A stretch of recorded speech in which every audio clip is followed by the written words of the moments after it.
right, we got to talk about this thing that I got to talk about. That's been on my mind. I sent you a chart. Can you actually? You know what? Here's how I'm going to intro this bit. Mike, I have a theory. Okay. My theory is that Ronald Reagan raised the drinking age to 21 to give a shit ton of money to the banks through student loans. Ooh. It's a solid theory, correct? I mean, I like where we're going with it. I like anything that makes Ronald Reagan a villain. Ronald Reagan is a villain. Can you pull up the graph I sent you on Instagram? Yes, I can. So I sent you a graph of student debt over time, since the 60s. So I got the date wrong here. It's 1967 that Sallie Mae is created. The government started insuring student loans. It's around there that the first private banks created student loans. Now, you can see over this time, you see that there's a brief uptick around 1975. You see that little uptick? No, before that even. You can see it starting to trend upwards. That's where that business becomes viable. That's the Vietnam War and the uptick in the draft. That's the surge in the Vietnam War. Because men in this country went to fight in the war, but then if you went to college, it was created under the Korean War, you can defer service while you were in college. So a lot of people, to avoid the draft, would enter college. A lot of people didn't have the money. They were taking out student loans, and then that went away. Then around the 80s, so basically what happened was during the Vietnam War, this is an interesting thing, they lowered the voting age to 18. It had always been 21 before that. Now, it's because the Vietnam War was the first war with conscripted service that was incredibly unpopular. The Vietnam War significantly less popular than the Korean War, and because it was so unpopular, they lowered the voting age because of these like youth movement protests, and they lowered the voting age. So because they lowered the voting age, up to that point, the drinking age was a states' rights thing, and most states had the drinking age at 21. A ton of states lowered the drinking age to 18 because they figured the same rationale. If you can go overseas and fight at 18, you can vote and you can have a drink. Right? Makes sense. Does sound fair. Okay. Now, there was a massive uptick years later in drunk driving deaths after these laws went into effect. The drunk driving deaths were national, not state to state. A lot of states kept the drinking age at 21, California being one of them. A lot of the Northwest states kept the drinking age at 21. Nationally, drunk driving deaths went down, and then because of that, Ronald Reagan put a law into effect in 1984 that raised the drinking age to 21, effectively. It didn't actually do that, but it said you do not get federal highway funding if you do not have a 21-year-old drinking age, citing these drunk driving things. Here's the problem. They took the previous 10 years of drunk driving. The previous 10, 20 years of drunk driving. Like, obviously there was an uptick in drunk driving deaths after the Vietnam War. Because young men are the people most likely to die in car accidents. And they were all dying in the shit, Mike. So obviously they took this fraudulent statistic, or like whatever, flawed statistic, and then they raised the drinking age back up. Now all these fucking young kids were used to drinking all the time now. And they're like, we got to keep drinking. So what are they going to do? They're going to take out student loans and go live in summer camp dorms and get blasted. Yeah. I've been saying for years that I personally think that most student debt is based on housing loans. I know people who went to shittier SUNY State New York schools than are available to them in the city of New York. Hunter College and Baruch College are great colleges. I know people who took out massive loans to go to fucking SUNY Brockport or some bullshit. Like you're from fucking upstate. You fucking know that place has a bad reputation. Plattsburgh, Binghamton. These are not great universities. You know what I mean? There's great colleges in the CUNY system that are significantly cheaper. But motherfuckers were like, nah, I'm going to take a loan and get some pussy. Everybody kind of knows that. If you could just go out to a bar and fuck people We wouldn't have the student loan crisis. But Reagan saw an opportunity, and he was like, if I just take, and we just say it's for the children, bong, monies. What do you think? But it was only, the only issue I have with that, right, is that it was only down to 18 for like 7 or 8 years. What do you mean? But people had already had a taste of that college life because of the fucking Vietnam War. Like, and they created, think about it. All right, so student loans were created during the Vietnam War, and they were giving these student loans. It was like in the 60s, right? And they were giving these student loans. The government was giving student loans to just people that went into fields that we needed in the country. And that made sense because you want to go, okay, you're not going to go fight for your country. We'll give you money to be a fucking engineer so you can build guns that we could send over to these motherfuckers. You know what I mean? Like, we were doing shit like that. And then it was just kind of like, no, everybody should go to college. Why? Because they fucking then created this for-profit loan fucking incentive that all of a sudden exists, and then they take away a privilege from a bunch of people. It's a great way to spike things. Yeah, I mean, especially if they do give you the taste. They're like... They gave you the taste. Hey, like, you had to spend your entire high school... Imagine being 19, spending an entire year at bars drinking. You were grandfathered in at that point. No way. Yeah, you were. Certain states, but not all states. Some states did it immediately. It was, you had until 1986 to bring it back. Which means, here you go. You have until 1986 from 1984. You're 17 in 1984. You turn 18 in 1985. You see this 1986 looming, and you're going, I'm liking this drinking and fucking chicks that are drunk outside in places. Seems like that's going away. I better hurry up and take out a student loan. I better go over to SUNY Brockport. This doesn't sound... And also, at the same time that they do this, they expand executive power on a ridiculous level. Federal power, that was one of the biggest leaps in federal power. They tied federal funding to state laws. That's crazy. It was unprecedented. There was a lawsuit against it. Huh. Dole versus South Carolina. And they said that they can do it. But it's like, that's the state's monies. You know what I mean? They took the money from the state and they go, you can't have your money back that you gave us in taxes if you don't do this thing. It's the first time that was ever happened. Yeah, it's a gross overreach of power. Much like Thomas Jefferson buying Louisiana. Look, we're on board. Look, we're all on board with that. You know where some of the best bars are, though? Louisiana. You know where they don't care about checking your ID? Louisiana. High college dropout rate? Louisiana. I'm just saying. Look, man, I really believe that this is absolutely a Ponzi scheme. Because think about it this way.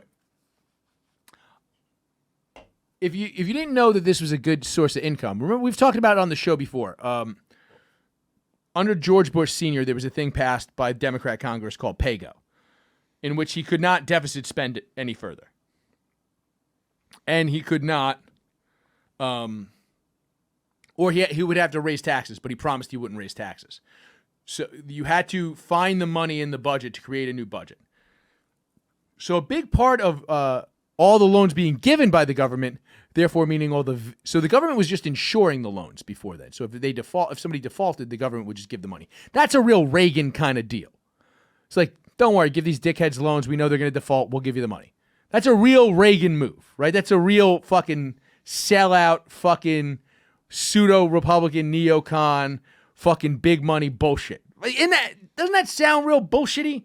Like he's like, yeah, we can expand this business and we'll just give you the fucking insurance. But then Clinton sees it and he goes, nah, we need that revenue. So he fucking in 1983 puts everything back. Now the federal government's directly loaning money to people and they're getting all the VIG. They never foresaw that this would bubble into a thing that people would default on. It's the Big Short, but it's a long game. I'm telling you, Mike, this is real.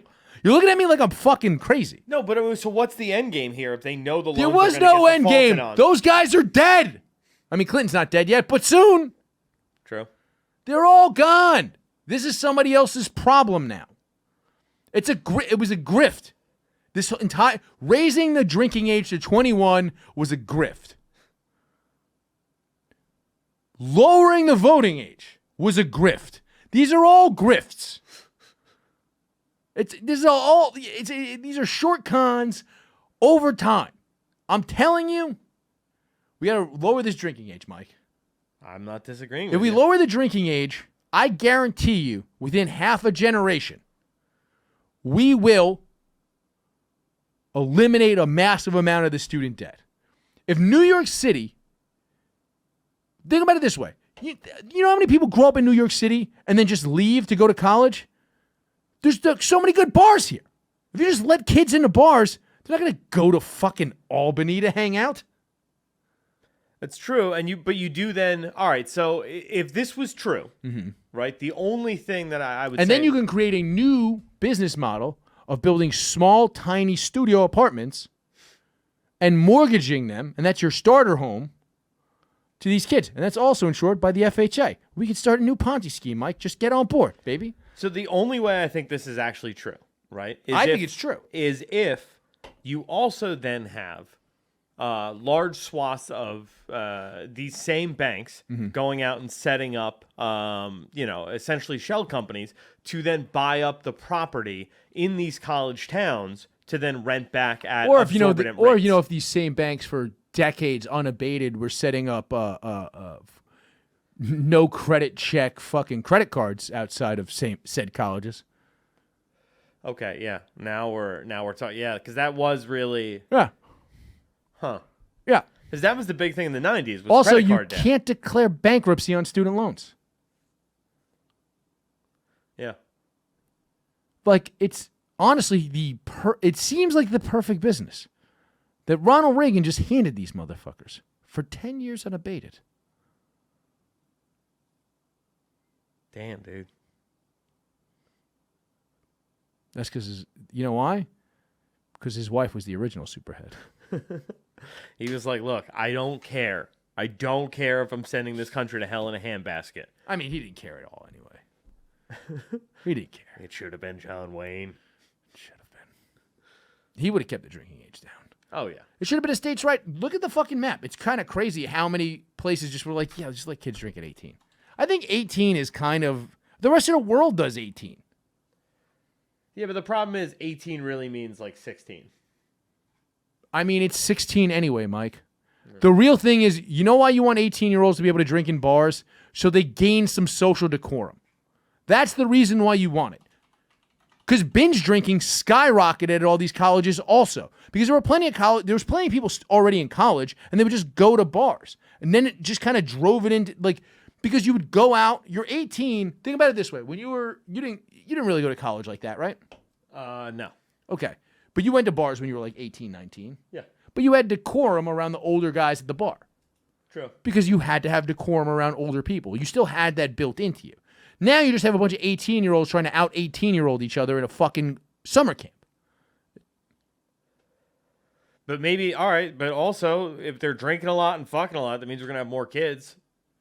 That's why they got to do the abortion ban. Make those people, Maybe it is a long con, Mike. Make those people have more kids so we have more people to send into the army so we can fight China in 20 years when we're going to need to. I think we'll have clones by then. You think? Clones are robots. Did you see 20 years? Did you see they just made like a liver or something like out of nothing? Or no, they made a fetus out of nothing. I'll take one of those. Oh. Yeah. Wait, that has a lot of stem cells that I could put in my liver, right? Yeah. I'll take one of those then. 3 fetuses, please. I have that drinking age map. Oh, let me see. So this was the one you were talking about. Yeah. So this is all the blue states, which is honestly the majority of the country for people listening, because we're not doing a lot of video. But that's 18. Yeah, all of the blue is 18, and then there's a couple of purple that are 19 and 20, right? Yeah, so the dark blue is 18 for some, 21 for others. Like, for instance, my hero, Oklahoma, which was 3.75% alcohol by volume, okay, could be given to 18-year-old women, but men couldn't drink anything until they turned 21. What percent alcohol? 3.75. Only beer? Only beer. So they couldn't have just a watered-down tequila soda? No. Had to be 3.75 beer. So it's like, And they were 18, those girls. yeah. I mean, women mature faster than men, Mike. Let's be honest. You don't think that had anything to do with a bunch of older men being like, let's keep these young bulls away from these kind of drunk 18-year-olds? That's exactly what it was. There was a bunch of dudes going, well, the kind of sluts who are going to mosey on into the bar, we don't want them dealing with. We don't want to have to. They didn't want to have to. Those guys didn't want to have to hang around all night out drinking those younger men. You know what I mean? Yeah. They were just like, meh. Come on in, ladies. We've got these. What would they even be called? Coors Ultra Lights? Yeah. We've got these Budweiser Slims. Yeah. Come on in, ladies. Yeah, but I feel like that's what a creepy it's fucking so law. creepy. Fucking Oklahoma is the creepiest place of all time. We're gonna give you just enough alcohol where you might fuck us, but not enough where you're gonna be a problem getting you out of this bar. We're gonna let you drink so you come into the place that we are. Yeah. That's all that law is. And then none of your boyfriends are allowed.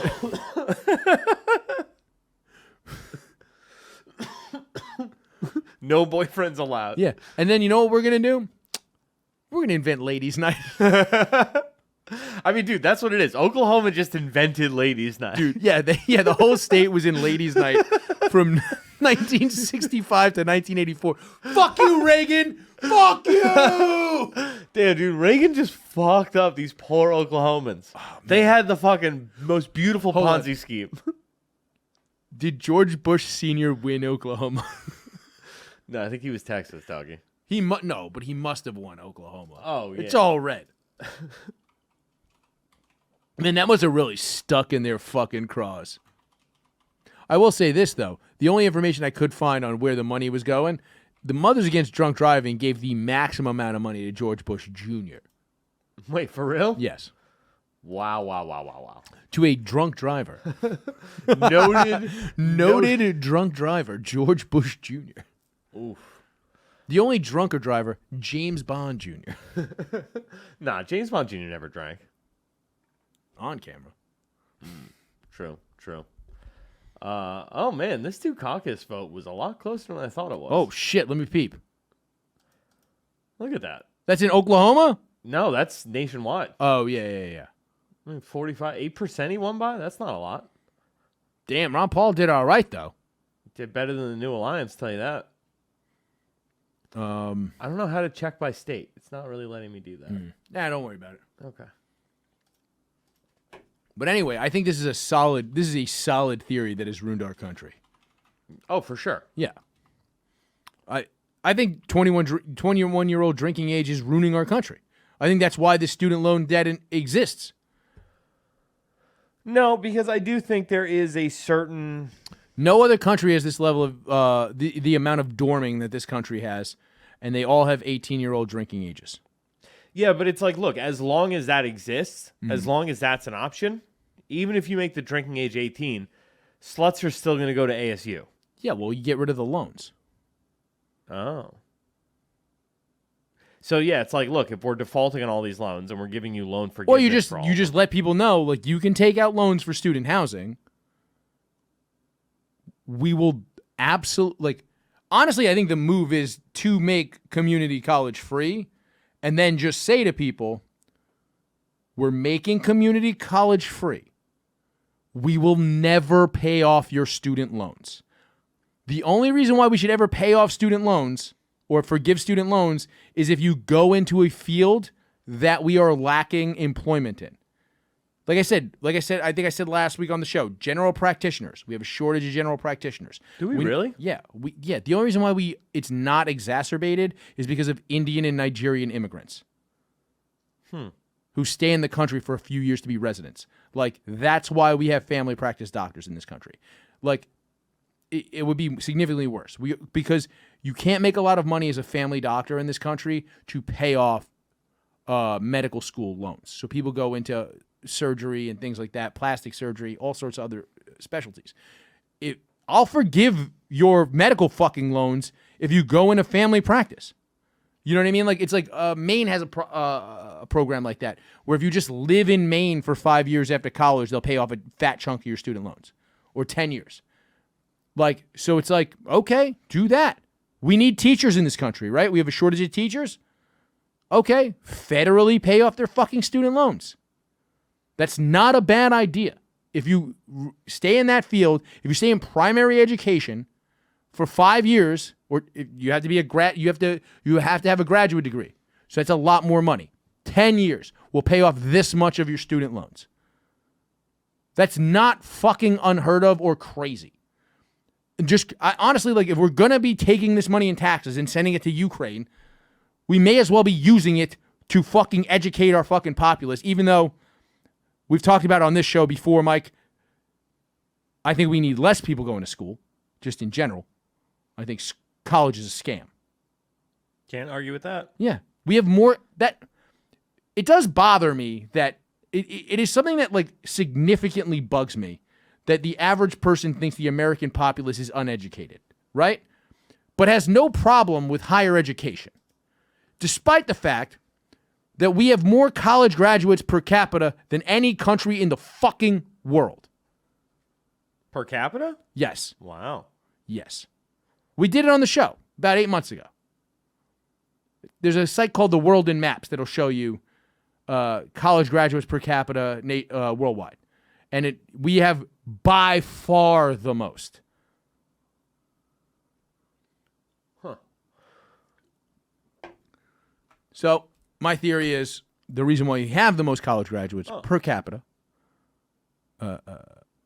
in the world is because Ronald Reagan raised the drinking age to 21 unnecessarily to give a bunch of money to the banks in loans that cannot be forgiven even with bankruptcy.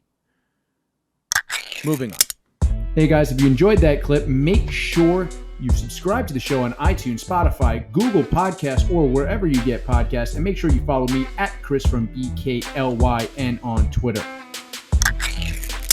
Also, of course, make sure you support our sponsor. That sponsor is Vinylgraph. With Vinylgraph, you can make custom graffiti pieces that are on vinyl stickers that adhere to your wall. They're reusable. You can take them down, use them again. Vinylgraph.com. That's VINYLGRAFF.com. Use the promo code Chris1 at checkout, and they're going to give you a sweet 10% discount. That's Vinylgraph.com. Use the promo code Chris1 for a discount.